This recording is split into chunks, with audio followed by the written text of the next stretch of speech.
Hello friends, कैसे आप सब? उम्मीद करता हूँ बेहद अच्छे होंगे। तो फ्रेंड्स, यहाँ पर हम बात करने वाले हैं आपके सिलेबस के बारे में, जो कि डिफरेंट एग्जाम्स में आते हैं। तो उन सभी के ऊपर हम यहाँ चर्चा करेंगे।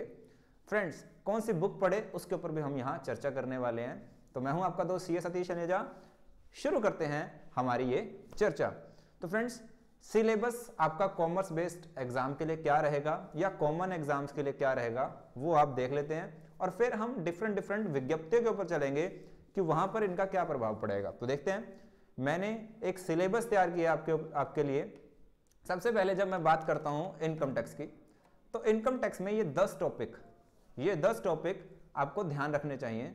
सबसे पहले basic concept, residential status, exempt income, heads of income में ये पांचों हेड, उसके बाद set of and carry forward, clubbing provision, return, TDS and TCS आएगा यहाँ पर, इसको मैं सही करवा दूंगा, TDS and TCS, deduction. Other में देखिए प्लानिंग, ट्रांसफर प्राइसिंग। मैंने क्यों लिखा अदर? देखिए मैं यहाँ पर सिलेबस क्या आपको एक वैकेंसी के लिए बता रहा हूँ? जी नहीं, यहाँ पर all over India central government और स्टेट गवर्नमेंट की जो वैकेंसीज आती हैं उनमें से यही सिलेबस रहता है। 99% चांसेस रहते हैं कि यही सिलेबस हो, कोई एक आधा टॉपिक ऊपर नीचे वो लोग करते रहते हैं। एक बात क्लियर होती है। अच्छा, दूसरा क्वेश्चन आता है कि फाइनेंशियल एक्ट या बजट कौन सा यूज करते हैं वो। तो यहां पर देखने वाली बात रहती है कि उनका पास्ट ट्रैक क्या रहा है। ठीक है जी। तो यहां पर गड़बड़ बहुत रहती है, 1 साल की गड़बड़ जरूर रहती है, उसको ध्यान में रख के हमें यहां पर कंटेंट बनाना होता है। अच्छा जी, ओके। आगे बात करते हैं जीएसटी की। अभी इस और चर्चा चलेगी, ये लंबी चर्चा चलने वाली है। ठीक है जी। और वीडियो को पूरा सुनिएगा। नीचे कमेंट में आप क्वेश्चन लिख देते हैं, ऊपर वीडियो में उसका आंसर होता है। आप वीडियो नहीं सुनते हैं, नीचे कमेंट लिखने में लग जाते हैं। अच्छा, दूसरी बात, अब मैं जीएसटी के ऊपर बात करता हूं। देखिए जीएसटी में ना सबसे बड़ी गड़बड़ कर रहे हैं ये गवर्नमेंट वैकेंसी वाले। क्या करते हैं, जीएसटी हर महीने चेंज हो रहा है। ठीक है, तो सीए वाले स्टूडेंट जो कोर्सेज लेते हैं या हमसे पढ़ते हैं, तो उनको ये रहता है यार ये डेटा पुराना क्यों है। बट अगर आप एग्जाम्स को देखेंगे, जो सरकारी नौकरी वाले एग्जाम बनाते हैं, वहां पर एक गड़बड़ करते हैं, वो अपडेट नहीं होते हैं इतने। ठीक है, वो क्या है 2 साल पुराना, उनको तो यही पता है जीएसटीआर 1, 2, 3 चल रही है। बट एक्चुअल में जीएसटीआर 2 और 3 तो आई नहीं। ठीक है, 2A 2B आया। तो अब हमारे लिए गड़बड़ हो जाती है स्टूडेंट्स को ये समझाना, और खासकर वो सीए वाले स्टूडेंट्स को ये बताना यार ये इस तरह से रहेगा। तो मैं अभी इसी वीडियो में बता रहा हूं फ्रेंड्स कि ये चीजें आपको देखने को मिलेंगी, क्योंकि जो सरकार जीएसटी लाई थी 3 साल पहले और आज के जीएसटी में बहुत ज्यादा डिफरेंस है। बट हमारे गवर्नमेंट वैकेंसी वाले गड़बड़ करके पुराने क्वेश्चन पूछे जा रहे हैं। चलिए, अब यहां पर क्या जीएसटी में रहता है, जीएसटी बहुत बड़ा है, आप सभी जानते हैं। बट जो क्वेश्चन वो पूछ रहे हैं उसके ऊपर हम चर्चा करेंगे। कुछ डेफिनेशन हमें पढ़नी है। सप्लाई की डेफिनेशन ऑब्वियसली सेक्शन 7 जो आता है, mix and composite supply section 8, composition scheme section 10, input tax credit section 16 से 21। क्या ये सारे पढ़ने हैं? जी नहीं, इनमें से जहां क्वेश्चन बन सकते हैं, और क्वेश्चन क्या होते हैं, बेसिक क्वेश्चन होते हैं जी। ठीक है, डिटेल्ड में नहीं जाना, अदरवाइज सीए वाले स्टूडेंट भी इनके आंसर नहीं दे सकते। सीए फाइनल के स्टूडेंट्स की बात कर रहा हूं मैं। ठीक है, और ऐसे क्वेश्चन अगर चाहेंगे तो मैं बनाता रहता हूं और इंस्टीट्यूट को भेजता भी रहता हूं। तो अगर ऐसे क्वेश्चन भी चाहिए होंगे तो मैं बना दूंगा। रजिस्ट्रेशन, अच्छा, records and maintenance, return filing में डीप में जाना है? जी नहीं। सपोज कर लीजिए वो पूछें कि सेल्स के लिए, नॉर्मल टैक्स पेयर के लिए कौन सी रिटर्न फाइल की जाती है, तो जीएसटीआर 1 फाइल की जाती है। अच्छा, अदर में कुछ बेसिक और टॉपिक इससे मिलते जुलते हम उनको शामिल कर सकते हैं। ठीक है, तो ये नॉर्मली जीएसटी में गवर्नमेंट वैकेंसी के एग्जाम के लिए ये कंटेंट आपका काम का है। अच्छा सर, आगे हम बात कर लेते हैं। आगे जब हम बात करते हैं तो अकाउंटिंग की बात करते हैं हम अकाउंटिंग की बात करते हैं। अच्छा, यहां पर फ्रेंड्स मैं बात कर दूं अकाउंटिंग में, देखिए क्या पढ़ना है हमें। अब ये मैटर करता है, देखिए आरपीएससी के लिए अलग एग्जाम आता है, अगर किसी और स्टेट के लिए देखो तो अलग कंटेंट मिलेगा आपको। तो basic of accounting up to final statement. अब यहां पर आपका 11th का कंटेंट की मैं बात कर रहा हूं। ठीक है जी। उसके बाद हम 12th लेवल पे आते हैं, वहां पर अकाउंटिंग का सिलेबस सबसे ज्यादा पूछा जाता है। पहले तो मैं आपको ये बता दूं, मोस्टली जो आपका इस तरह का एग्जाम होता है 30 से 50% तक क्वेश्चन आपके अकाउंट से आते हैं। अब अकाउंट्स बहुत बड़ी है, क्योंकि अकाउंट्स आपके 11 से लेके एमकॉम तक आती है। अगर एमकॉम को छोड़ भी दूं, बीकॉम का ले लीजिए, और अकाउंटिंग के तो बहुत सारे टॉपिक्स हैं।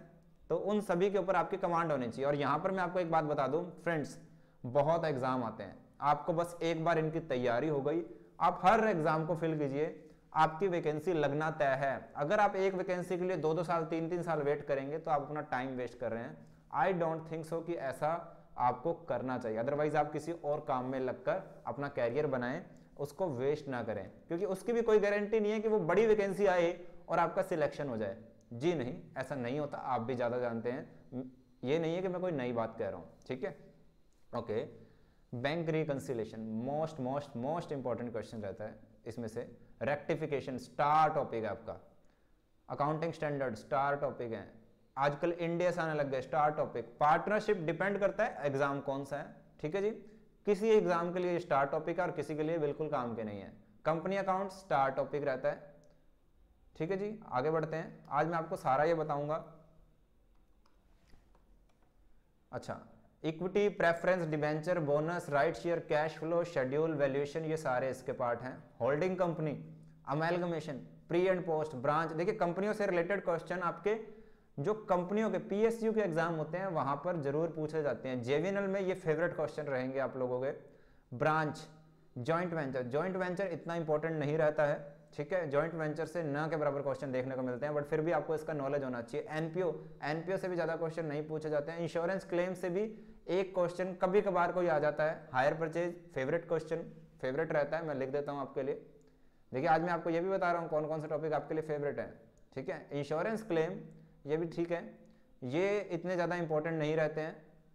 ब्रांच से भी वो पूछ लेते हैं। प्री एंड पोस्ट कोई ज़्यादा इंपॉर्टेंट नहीं रहता है। अमेलगमेशन क्वेश्चन पूछ लेते हैं, होल्डिंग पूछ लेते हैं, वैल्यूएशन, शेड्यूल 3, कैश फ्लो, ये सारे ऊपर वाले टॉपिक से क्वेश्चन पूछते हैं।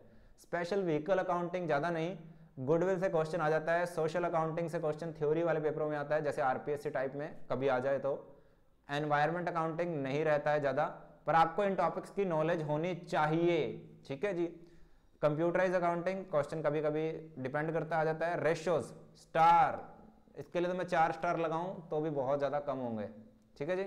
चलिए यहाँ पर मैंने बात की अकाउंटिंग के मैक्सिमम क्वेश्चन टॉपिक्स को मैंने यहाँ पर कवर कर लिया है। फ्रेंड्स अगर आपको हमारी ऐप का लिंक चाहिए तो आपको हमारे वीडियो के डिस्क्रिप्शन में मिल जाएगा।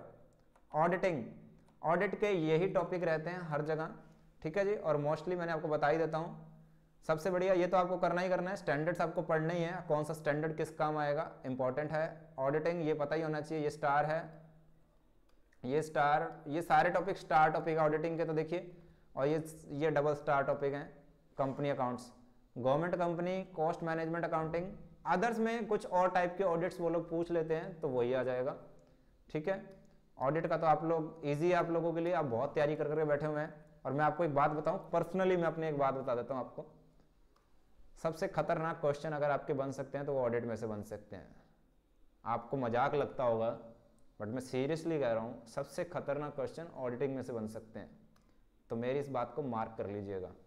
स्टूडेंट्स कहते हैं मुझे ऑडिट आती है, आप लोगों ने ऑडिट की किताबें पढ़ी हुई हैं, जब क्वेश्चन आता है ना तो धुएं निकल जाएंगे। आप लोगों ने वो इजी एग्जाम देखे हुए हैं, पर सच बता रहा हूँ ऑडिटिंग में से सबसे टफ पेपर बनता है, क्योंकि ऑडिटिंग प्रैक्टिकल सब्जेक्ट है ना कि थ्योरी, ठीक है जी। और बहुत सारे ऐसे लोग मैंने देखे जो कि जिनको ऑडिट का ए भी नहीं पता और वो ऑडिट पढ़ा के जा रहे हैं, ठीक है। चलिए अब बात करते हैं कॉस्ट अकाउंटिंग की। अब ये क्या, देखिए ये बहुत ही ज़्यादा मज़ेदार टॉपिक्स हैं। ये आपके लिए star topic, material star topic, labour में से देखिए लेबर की वो जो स्कीमें हैं ना वो आप याद कर लीजिएगा। Overhead star topic, marginal costing. अब ये मार्जिनल कॉस्टिंग का कॉन्सेप्ट है जो बहुत ज़्यादा इंपॉर्टेंस रखता है। Method of costing obviously, budgetary control बहुत ज़्यादा इंपॉर्टेंट क्वेश्चन है। मैंने देखिए वो सारे टॉपिक्स ले लिए। आप कहेंगे सर आप सारे टॉपिक, बिल्कुल जो टॉपिक इंपॉर्टेंट है। अब जब हम इसको पढ़ते हैं तो वहां से हम कौन सा कॉन्सेप्ट पढ़ना है। अब आप लोगों के लिए तो ये होगा ना बीकॉम में पूरा चैप्टर पढ़ना है, जी नहीं, पूरा चैप्टर नहीं पढ़ना होता, इनमें से इंपॉर्टेंट कॉन्सेप्ट होता है। आप पढ़ेंगे 50 पेज, हम पढ़ेंगे 2 पेज, तो ये बातों को आपको ध्यान रखना है कि वो 2 पेज कौन से हैं जिसमें हमारा टाइम बचेगा। Standard costing most important question, service costing ये इनसे कम है बट ठीक है, इसके क्वेश्चन आते हैं यहाँ पर। एबीसी एनालिसिस वेरी गुड, बहुत ज़्यादा आएगा। सीपीएम पार्ट ये एग्जाम वाइज डिपेंड करता है, जैसे मैं अभी लेक्चरर का जो राजस्थान में एग्जाम आया वहाँ पर ये टॉपिक है। ऑपरेटिंग रिसर्च, इसका मुझे कंटेंट रिकॉर्ड भी करना है और ये भी अच्छे टॉपिक हैं, और ये हाई लेवल के टॉपिक हैं, ये हर एग्जाम में नहीं आते हैं। जब तक आपको स्पेसिफिक ना कहा जाए इन टॉपिक्स की तैयारी नहीं करनी, ये स्पेसिफिक टॉपिक होने वाले हैं। अदर्स और भी काफी सारे कॉस्टिंग के कॉन्सेप्ट होते हैं, क्योंकि देखिए कॉस्टिंग भी क्या एक प्रैक्टिकल कॉन्सेप्ट है कि अगर आप देखिए प्रोसेस पे लग रहे हैं तो अलग होगा, जॉब पे लग रहे हैं तो अलग टाइप का कॉस्ट होगा, और इनके भी अलग अलग चैप्टर होते हैं, आप लोगों ने देखा होगा। ठीक है जी, तो उन सबको मैं यहाँ शामिल नहीं कर रहा हूँ, सिर्फ उनके बारे में आपको बेसिक इंट्रो ही मालूम हो तो चल जाएगा। FM माय फेवरेट, ठीक है जी। Dividend important, value of share बहुत ज़्यादा आसान है, और इसमें आपको क्या है, फॉर्मूलाज करिए और इनके कॉन्सेप्ट देखिए। कॉन्सेप्ट को आप नहीं छोड़ सकते, आप फॉर्मूला रट्टा भी मार लेंगे पर वो फॉर्मूला चेंज कर देगा, फॉर्मूला को वो चेंज भी कर सकता है, क्योंकि FM में एक फॉर्मूला नहीं होता। ठीक है, तो एक फॉर्मूला नहीं होता कहने का मतलब है कि वही फॉर्मूला बदल के लिख दिया जाता है। तो अगर आप एक फॉर्मूला दो फॉर्मूला याद भी कर लेंगे तो कॉन्सेप्ट आपको पता होना चाहिए। लीज इंपॉर्टेंट रहता है। रेशियो मैंने अगेन ऊपर अकाउंटिंग में भी कवर कर लिया है। ठीक है, कैपिटल बजटिंग, देखिए अब आप कहेंगे रेशियो वहां भी कवर यहाँ भी कवर, देखिए दोनों जगह वो रेशियो के कॉन्सेप्ट कवर होते हैं। कैपिटल बजटिंग इन सबसे कम इंपॉर्टेंट है, बट ठीक है कैपिटल बजटिंग को। टाइम वैल्यू ऑफ मनी, इसकी तो आपको नॉलेज होनी चाहिए फ्रेंड्स।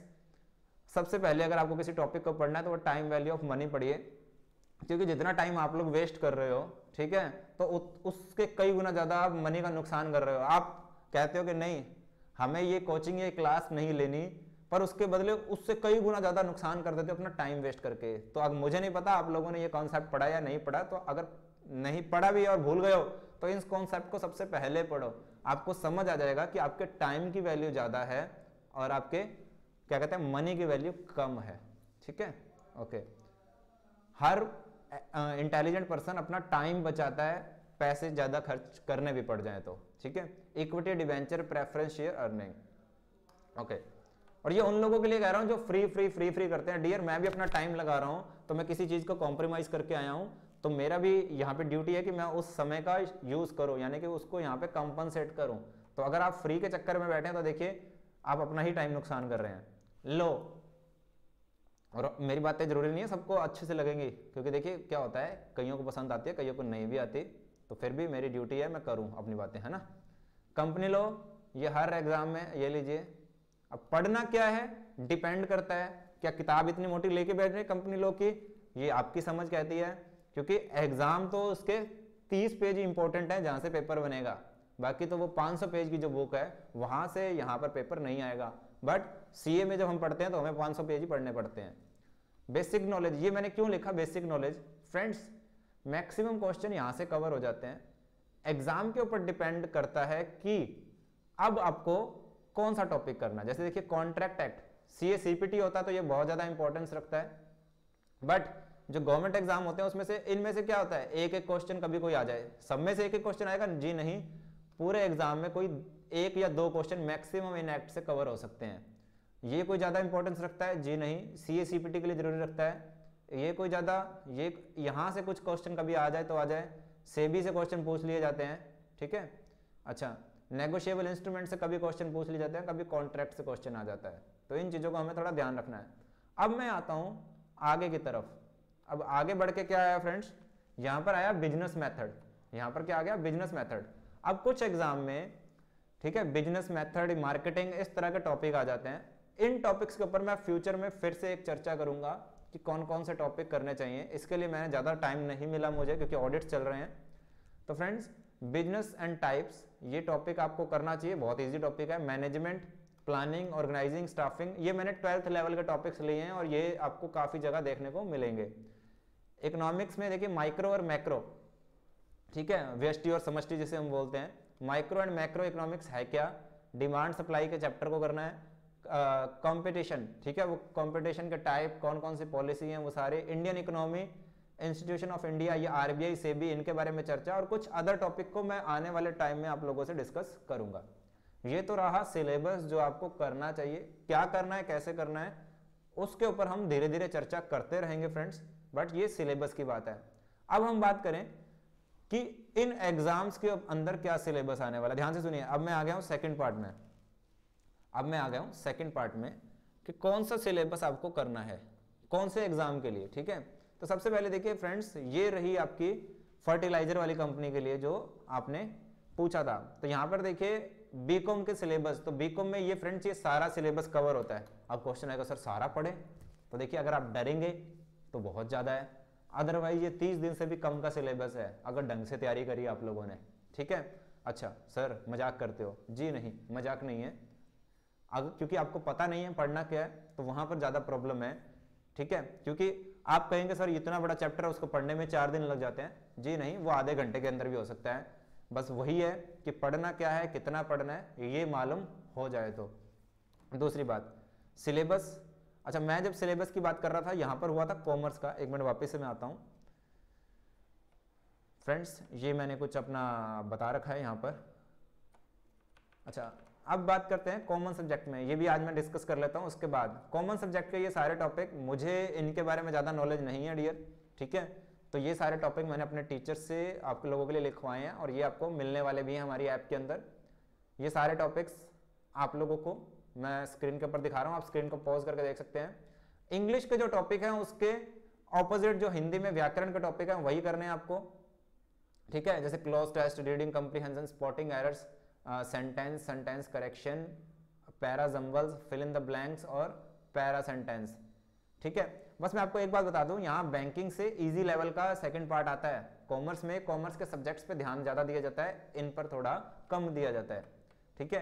क्वांट के topics data interpretation, simplification, quadric equation, data sufficiency, mensuration, average profit and loss, ratio, work time energy, time and distance, probability relations, simple and compound interest, permutation and combination, partnership, sequence and series, ये and double आ गया। अच्छा हिंदी में same उसका ही जो English में grammar के topic थे उसके सेम ऑपोजिट टॉपिक। फ्रेंड्स मैं दोबारा आता हूँ क्योंकि मैंने यहाँ पर बीच में छोड़ दिया था इसको। अब आपको जो ये 50 क्वेश्चन है उसके लिए सिलेबस पता चल गया। अब जो आपके 100 क्वेश्चन है उसके लिए सिलेबस पता चल गया, क्योंकि जो सिलेबस मैंने आपको लिखा है वो ग्रेजुएशन का ही था, ठीक है। और मैं आपको बता दूं फ्रेंड्स, एग्जाम दिया कीजिए, क्योंकि बार बार एग्जाम देंगे तो आपकी नॉलेज भी बढ़ेगी। जो मैं कह रहा हूँ ना आपको इतना नहीं पढ़ना पड़ता, वो एग्जाम दे के समझ आ जाएगा यार कि एक्स्ट्रा वाला ये कंटेंट है, और हमें जो पढ़ना है ना जो एग्जाम में आता है वो तो यार ये 5 क्वेश्चन ही आते हैं, तो वो 5 क्वेश्चन के लिए आपको ज़्यादा पढ़ना पड़ेगा, ठीक है, और एग्जाम देने पड़ेंगे बार बार। अच्छा अब बात करता हूँ मैं यहाँ पर जो आपका CCI का एग्जाम था, ठीक है। CCI के एग्जाम में सेम वही सारे टॉपिक हैं जो मैंने लिखे हुए हैं यहाँ पर ऑलरेडी। जीके आपका यही जो बैंकिंग का जीके रहता है। अब बात करते हैं सेम, देखिए आप अकाउंटिंग का, अकाउंटिंग में इन्होंने AS पूछ लिया आपसे, वही सेल्फ बैलेंसिंग और ये सारे टॉपिक, NPO वगैरह, हायर परचेज, इन्वेस्टमेंट अकाउंट, तो ये सारी चीज़ें वही है। देखिए बिजनेस लॉज, ये बिजनेस लॉज में से ना के बराबर क्वेश्चन आने वाले हैं, कुछ 3-4 मैक्सिमम क्वेश्चन आने वाले हैं। कंपनी लॉ से क्वेश्चन पूछेंगे। कॉस्ट अकाउंटिंग मैंने ऑलरेडी लिख दिए हैं आपके लिए। FM टैक्स सेम वही है। एडवांस अकाउंटिंग ये ऑलरेडी मैं आप लोगों को शेयर कर चुका हूँ। तो फ्रेंड्स मेरा आपसे बस इतना ही कहना है कि ये जो सारा सिलेबस है, देखिए ये जो सारा सिलेबस, क्योंकि मैं आपको आगे भी लेके आया हूँ, ठीक है। ये फाइनेंशियल अकाउंटिंग, कॉस्ट अकाउंटिंग, क्योंकि 2 पोस्ट थी CCI में, आपको ध्यान होगा, taxation, business law, auditing, FM, तो ये सारा का सारा जो सिलेबस है, ये फाइनेंशियल इंस्टीट्यूशंस जो मैंने आपको वहाँ लिखे, कैपिटल मार्केटिंग वगैरह, ठीक है। तो मेरा आपसे यही कहना है, बुक्स आपको मार्केट में बहुत मिल जाएंगी, ठीक है, कोई भी फॉलो कीजिए। हमने जो बुक बनाई है वो एग्जाम्स को ध्यान में रखकर बनाई हुई है। हमने जो वीडियोस बनाए हैं वो जो टॉपिक एग्जाम्स से रिलेटेड हैं उनके कंसेप्ट, क्योंकि देखिए आप लोग क्वेश्चन करते हैं, हम लोग कंसेप्ट पहले करवाते हैं, कंसेप्ट क्लियर तो क्वेश्चन तो अपने आप ही हो जाने हैं, ठीक है जी। तो ये सारी चर्चा आज हमने यहाँ पर की। उम्मीद करता हूँ कि आपको इस चर्चा का अर्थ समझ में आया होगा। फ्रेंड्स कॉन्सेप्ट क्लियर कीजिए, आप ज़्यादा से ज़्यादा एग्ज़ाम दीजिए, क्योंकि जितने ज़्यादा एग्ज़ाम देंगे, देखिए टीचर भी आपको कितना बताएगा, एग्ज़ाम्स आपको देने पड़ेंगे। कंसेप्ट क्लियर होंगे, 3 स्ट्रेटजी आप जीवन में रख लीजिए, ठीक है जी। सबसे पहला आपको क्या करना है, मैं बार बार बोलता हूँ, स्टूडेंट उस पर ध्यान कभी नहीं देता है। सबसे पहले कॉन्सेप्ट क्लियर करो, दूसरा कॉन्सेप्ट के बाद उसका प्रैक्टिस करो, तीसरा आपको टेस्ट देने हैं। प्रैक्टिस जो आपको क्वेश्चंस मिले होते हैं और ज़्यादा से ज़्यादा टेस्ट दीजिए। ये 3 स्टेप फॉर्मूला है, 3 स्टेप फॉर्मूला, इसको ज़िंदगी में याद रख लीजिएगा, ठीक है। 3 स्टेप फॉर्मूला है, इसको अप्लाई कीजिए।